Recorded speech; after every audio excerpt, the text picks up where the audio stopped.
Hello world, Dr. D from ACU here. Finally it's time to talk about Newton's laws.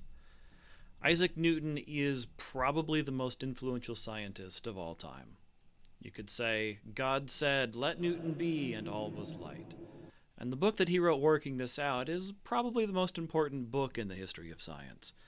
Now, Newton had a fascinating life and a lot of amazing stories. He was a college student. He got sent home because school was closed because of the plague, and he decided he was going to lock himself in his closet and work out all the laws of physics, and darned if he didn't come close to doing it.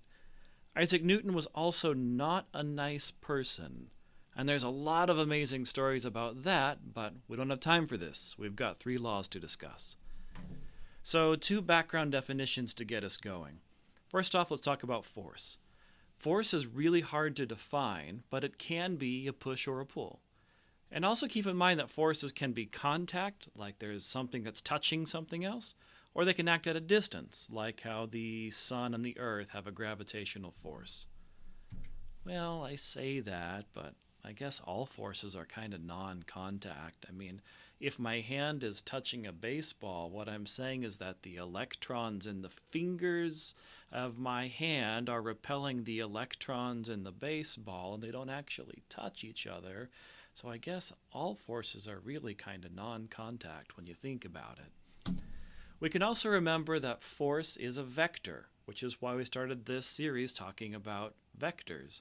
It's got a magnitude and a direction, and if I have lots of forces, I've got to add them as vectors. So remember, a force is how much of a push or pull and in which direction. Now, if you know anything about Newton's laws, you know we also need a mass. We're not going to rigorously define it either, because that's also really hard. A nice way to think about mass is an intrinsic property of matter.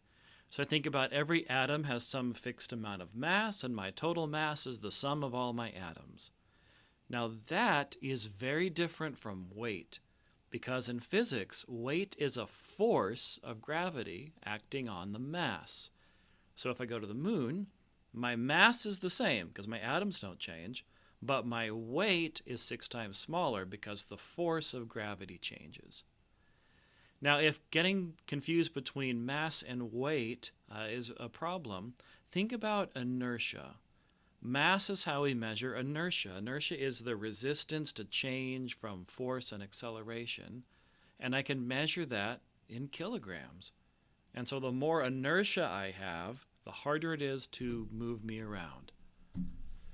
So imagine a rock in empty space, or a hockey puck sliding on an ice rink, or a book sitting at rest on a table.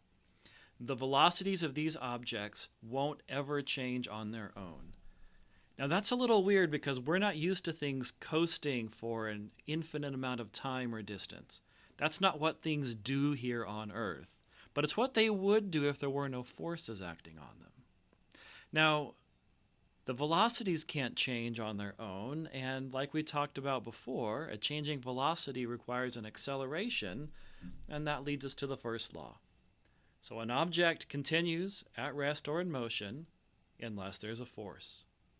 And I should actually say a net force, where the net force is the vector sum of all the forces acting on an object.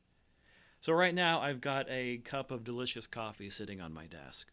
The force of gravity is acting on that cup, and yet it's not accelerating. Its velocity was 0, and it's still going to be 0 for a little while.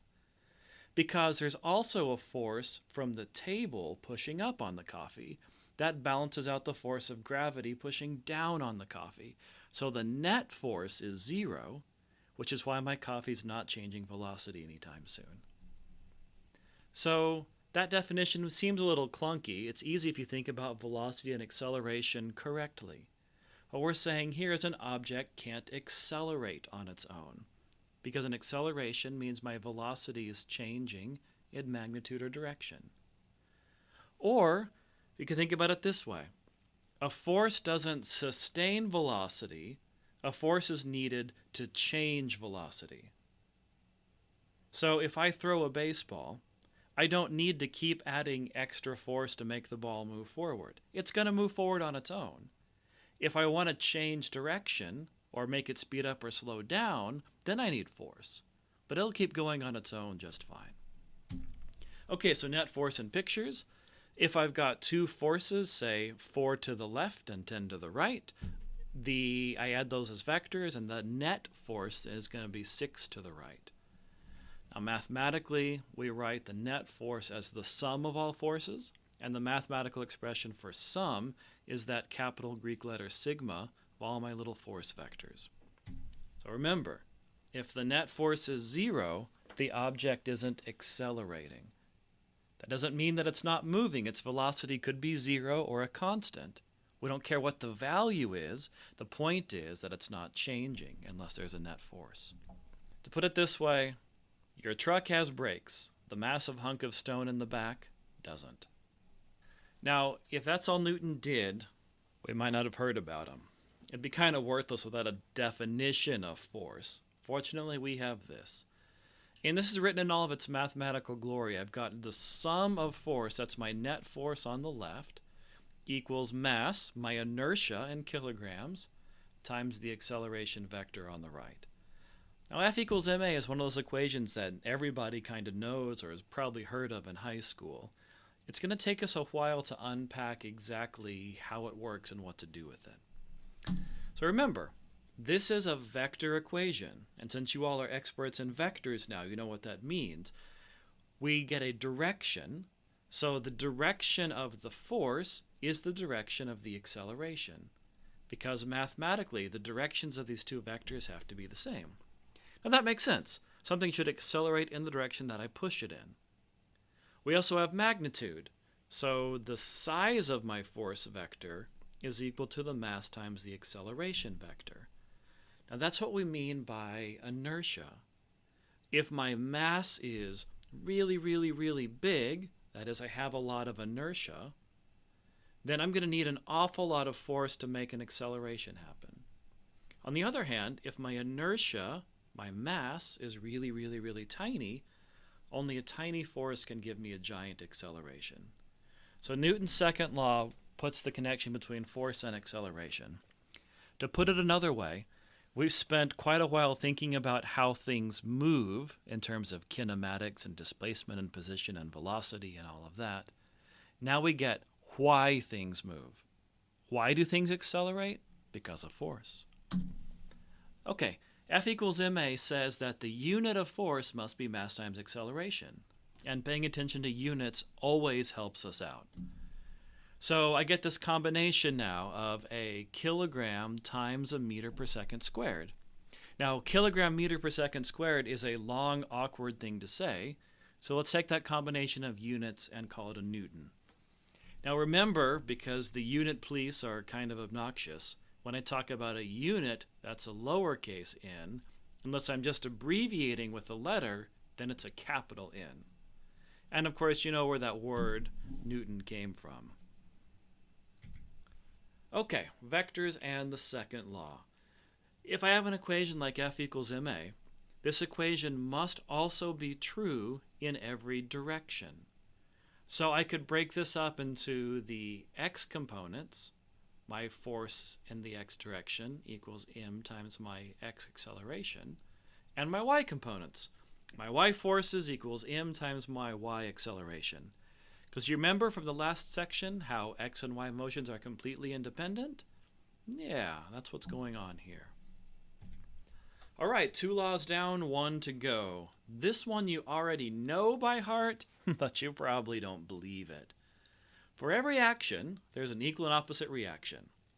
Okay, great. What the heck is an action? Well, an action is a force, which is why I put it there in parentheses in big, capital, bold, red letters. For every force, there's an equal and opposite force. I can't apply a force to you without you applying a force to me.